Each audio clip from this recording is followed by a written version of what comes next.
Okay, Georgette Gancars here. It's a little cold, so I've got on 3 sweaters today. My paint sweater's ready to go.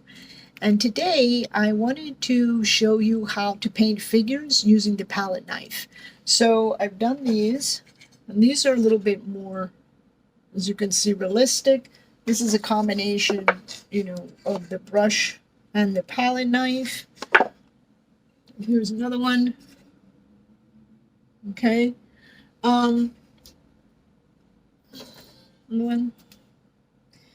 So they're all in different stages, but I wanted to do one that was a little bit more abstract. So what we're going to do is the first thing we need to do is we need to start with an idea.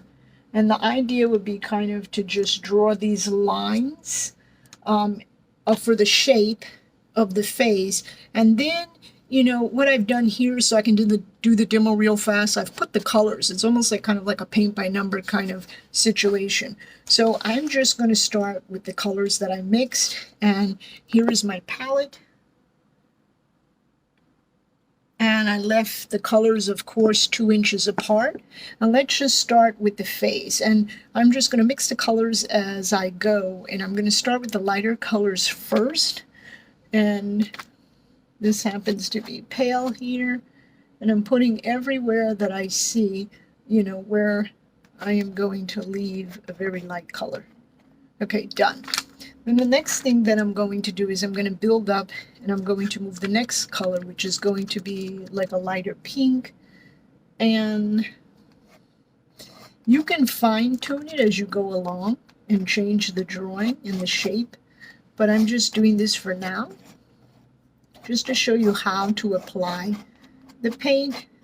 And then I kind of have my pink here. And again, because the areas that are light are usually, the forehead, the tip of the nose, the chin, and the cheek, because that's where the light falls, and the shadows are under the eyes, behind here near the ears, under the nose, under the lip, and under the chin. So we're following that here as we go along. And now I'm mixing my yellow and white.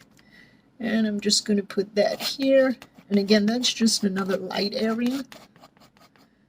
And I can change these areas as if I go. If I want the color darker or lighter, I'm going to do a couple of them. And you kind of get an idea of how it's going to look. So you want to look where else you might have like some red. And I'm just putting it down again here. The colors are going to change. But for now, this works. And you want to keep on doing it. You also want to move the canvas away from you. And if you're blending, like I am, where you're picking up different colors, remember we're kind of doing abstractly, you have to do it where it's going to be a little bit, wet on wet. Okay? I'm kind of filling in these colors. And where the edges meet, you can use a dry knife and blend them or not. Depending on how you want the texture. Okay, and bring it down here. Some white here.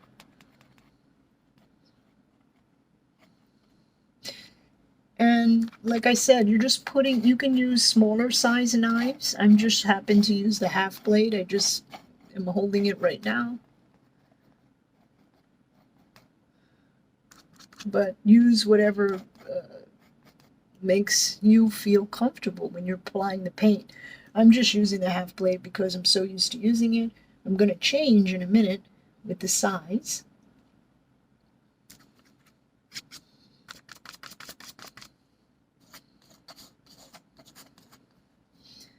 But you can see it works really well with just picking up the corners here, the way I want them to go. I'm going to color this later with a purple. But again, you just want to put down the main color. And, if you're working with oils, you have the luxury of, letting it dry. But if you're working with acrylics, you kind of want to put it down a little bit faster, unless you have your Stay Wet palette. but this is not really going to dry that much at the time that I'm putting it on, you know, so fast. And I'm going to go over this with purple, just using these colors now.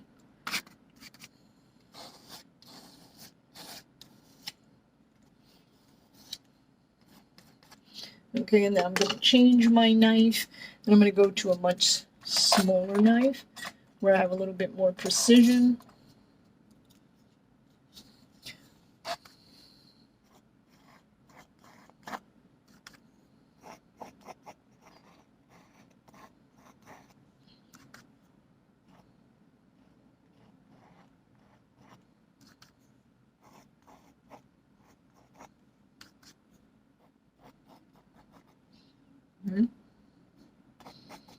And if you look at a lot of abstract art, you'll see sometimes they're paying attention to the shadows or the composition as far as the linear movement of where they're going to put those lines to make the figure relate. Doesn't always have to be representational. Sometimes they're just talking about the color or the movement. And, you know, I hear a lot of times people say, oh, a child could do that. Yeah, that's the thing. Children are, that's true, because children are very loose with their movements. They don't think so much about what they're putting down. If they like it, they put it down. And it works. You know, I think about, when you think about abstract art, you know, you can't compare it to realistic art. I think that's what a lot of people do, is when they compare it to realism, they're saying, oh, but it doesn't look like anything. It's supposed to look realistic. And that's the whole point. It's not supposed to look exactly like a realistic piece. It's supposed to have this sense of looseness and abstraction. That's the whole purpose of making art the way that it is, if it's abstract. Again, maybe they're playing to the linear movement. Maybe they're paying attention to the texture, the format, the line. That all becomes different. So again, I'm still working it out, but you can see how fast you can cover these areas, and I think I'm going to make her eyes brown too. But I'm going to come in here with a lighter brown in a minute. And I think you just have to free yourself up, you know. Just give yourself the chance to be free with the knife and loose. And don't be afraid about making mistakes and putting it on, you know, the way that you think, oh, it doesn't work. It's not working for me. You know, think about that you can, you know, change. Like if I didn't like her lips, you know, the wonderful thing is, look how I can, let's make this smaller, right? I can change the shape. And I don't have to worry with the palette knife, okay? So again, think about, you know, how you can blend areas when they're wet on wet, what you can do, and be free to play with the texture. That's what the whole knife is about. It's about playing and moving around and breaking those shadows and kind of breaking that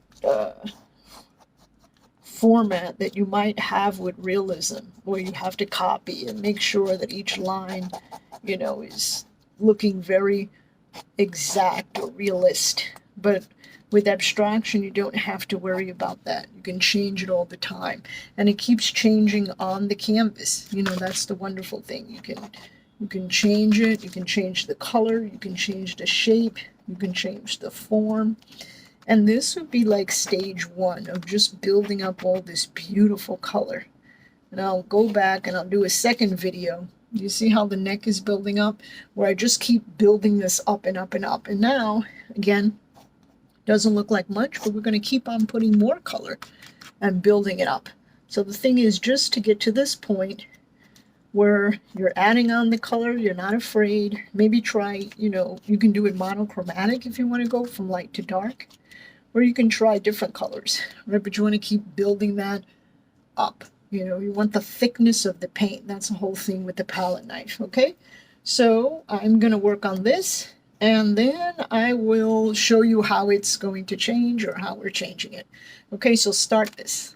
Start very simple. Again, linear movement, kind of just paying attention to the lights, the darks, the shadows on the face, and then just building it up. Start with a very simple palette. You see how my palette, I'm able to move from one color to another, and try with different knives. And post below some of the abstract paintings that you have. Again, this is just stage 1. We'll move to stage 2 soon. Okay, see you soon. Bye.